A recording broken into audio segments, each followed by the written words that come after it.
TGT और PGT क्या होती है? जी हाँ, आज हम इसी पर चर्चा करने वाले हैं। What is TGT and PGT?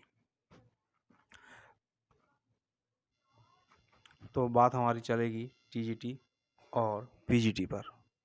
बहुत सारे स्टूडेंट होते हैं जिनको ये पता होता है कि टीजीटी क्या होता है और पीजीटी क्या होता है। इसके बावजूद भी काफ़ी सारे ऐसे स्टूडेंट होते हैं, उन्हें ये क्लियर नहीं होता है कि टीजीटी क्या होता है और पीजीटी क्या होता है। तो ये वीडियो आज उन्हीं के लिए है जिन लोगों को ये नहीं मालूम है कि टीजीटी क्या है और पीजीटी क्या है। तो पहले हम बात कर रहे हैं टीजीटी की। टीजीटी ट्रेंड ग्रेजुएट टीचर, ये इसकी फुल फॉर्म है। जो यहाँ लिखा हुआ है ये शॉर्ट फॉर्म है। फुल फॉर्म जो है ट्रेंड ग्रेजुएट टीचर, यानी इसमें ऐसे लोग जो कक्षा 9 और कक्षा 10 को पढ़ाते हैं उनको टीजीटी के अंतर्गत रखा जाता है, और ऐसे अध्यापक जो कक्षा 11 और 12 को पढ़ाते हैं उनको पीजीटी के अंतर्गत रखा जाता है, पोस्ट ग्रेजुएट टीचर।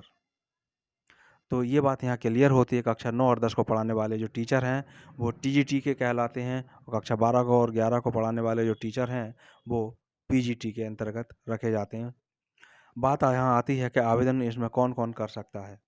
तो इसमें आवेदन के लिए महिला और पुरुष दोनों कर सकते हैं। वैकेंसी जो निकलती हैं महिला और पुरुष दोनों के लिए निकलती हैं। कभी-कभी ऐसा होता है कि महिला वर्ग में जो है वैकेंसी विषय की कम निकली हैं, तो वे पुरुष वर्ग में भी आवेदन कर सकती हैं, लेकिन पुरुष महिला वर्ग में आवेदन नहीं कर सकते हैं। बात यहाँ दूसरा क्वेश्चन आता है कि इसकी पात्रता क्या होती है। तो इसकी पात्रता जो होती है वो टीजीटी की मैं यहाँ बात करूँगा पहले।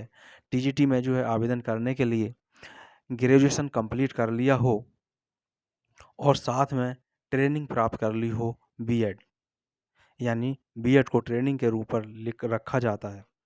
तो ग्रेजुएशन यानी स्नातक के साथ में बीएड कंप्लीट जिसने कर लिया है और उनके विषय का कॉम्बिनेशन सही होता है तो वो अपने विषय में टीजीटी में आवेदन कर सकते हैं। दूसरी तरफ पीजीटी, तो पीजीटी में बीएड करने की आवश्यकता नहीं होती है, लेकिन उन्होंने पोस्ट ग्रेजुएट यानी परास्नातक कंप्लीट कर लिया हो और विषय के अनुसार वो अपने आवेदन कर सकते हैं। कभी-कभी ऐसा होता है एक ही कैंडिडेट ने, एक ही स्टूडेंट ने 2 सब्जेक्टों में एमए कर लिया है, तो वो 2 सब्जेक्टों में आवेदन कर सकते हैं। लेकिन हिंदी में टीजीटी में जो है वो देखा जाता है कि अगर हिंदी में वो आवेदन कर रहे हैं तो उनके पास साथ में हिंदी के साथ में ग्रेजुएशन में संस्कृत भी होना अनिवार्य है, साथ ही साथ इंटर कक्षा में भी संस्कृत उनके पास रही हो। तो इस चीज़ को कॉम्बिनेशन अपना ज़रूर देख लें, समझ लें। इसके बाद आती है उम्र की बात कि किस उम्र की महिला एवं पुरुष इसमें आवेदन कर सकते हैं। तो इसमें आवेदन के लिए पहले न्यूनतम उम्र की हम बात करें तो जिसने 21 वर्ष की उम्र को पूरा कर लिया हो और पात्रता पूरी हो गई हो वो इसमें आवेदन कर सकते हैं।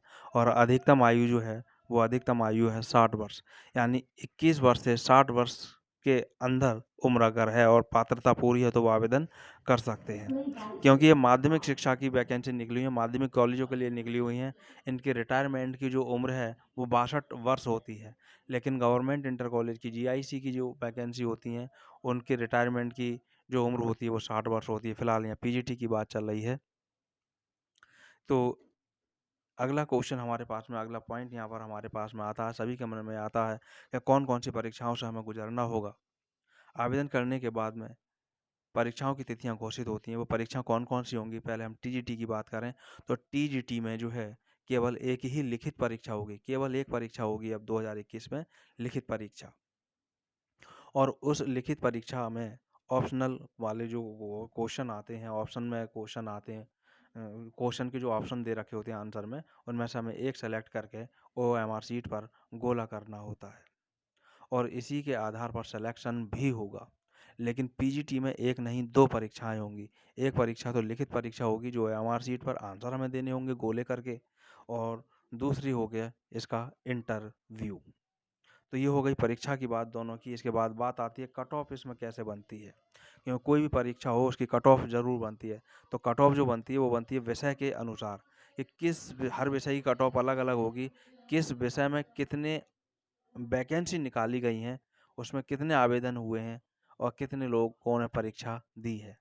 इसी के आधार पर कट ऑफ बनाई जाती है। कट ऑफ विषय के अनुसार कम या ज़्यादा हो सकती है। इसी तरह पीजीटी में भी कट ऑफ विषय के अनुसार ही बनती है। तो कट ऑफ जो लिखित परीक्षा की बनेगी, उसी के अनुसार उन्हें इंटरव्यू में 10% ज़्यादा को बुलाया जाता है। वो विभाग का अलग-अलग रूल्स है, वो क्या रूल्स अपना ले, 10% को ज़्यादा बुला ले इंटरव्यू में, या 5% को, या 15 को, या 20 को, अलग सिस्टम है। वो जो विभाग के द्वारा तय किया जाएगा वो होगा। इसके बाद बात आती है, ईश्वर करे कि आपका यहाँ पर सिलेक्शन हो जाता है।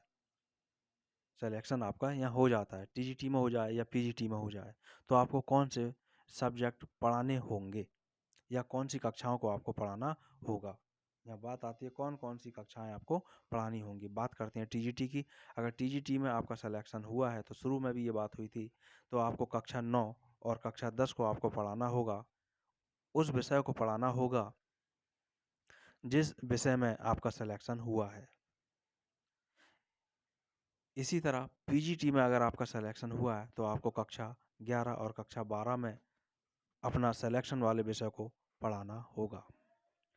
टीजीटी वालों में ये होता है कि कक्षा 9-10 के साथ-साथ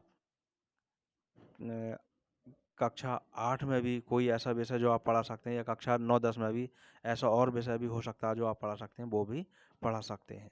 फिलहाल आपकी जिसकी जिस विषय के लिए नियुक्ति हुई है, उस विषय को ही आपको पढ़ाना होगा।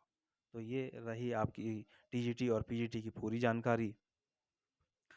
अगर आप चैनल पर नए हैं, तो चैनल को और वीडियो आपको अगर पसंद आई, तो वीडियो को लाइक करें, कमेंट करें, शेयर भी करें, और इसी तरह की वीडियो पाने के लिए चैनल को सब्सक्राइब भी ज़रूर करें। बेल आइकन को टच भी कर लें, जिससे सारे नोटिफिकेशन आपको तुरंत उसमें मिलते रहें। अगर आप नोटिफिकेशन इस तरह के चाहते हैं टीजीटी पीजीटी से संबंधित, तो ज़रूर सब्सक्राइब करें। वीडियो को देखने के लिए बहुत बहुत धन्यवाद।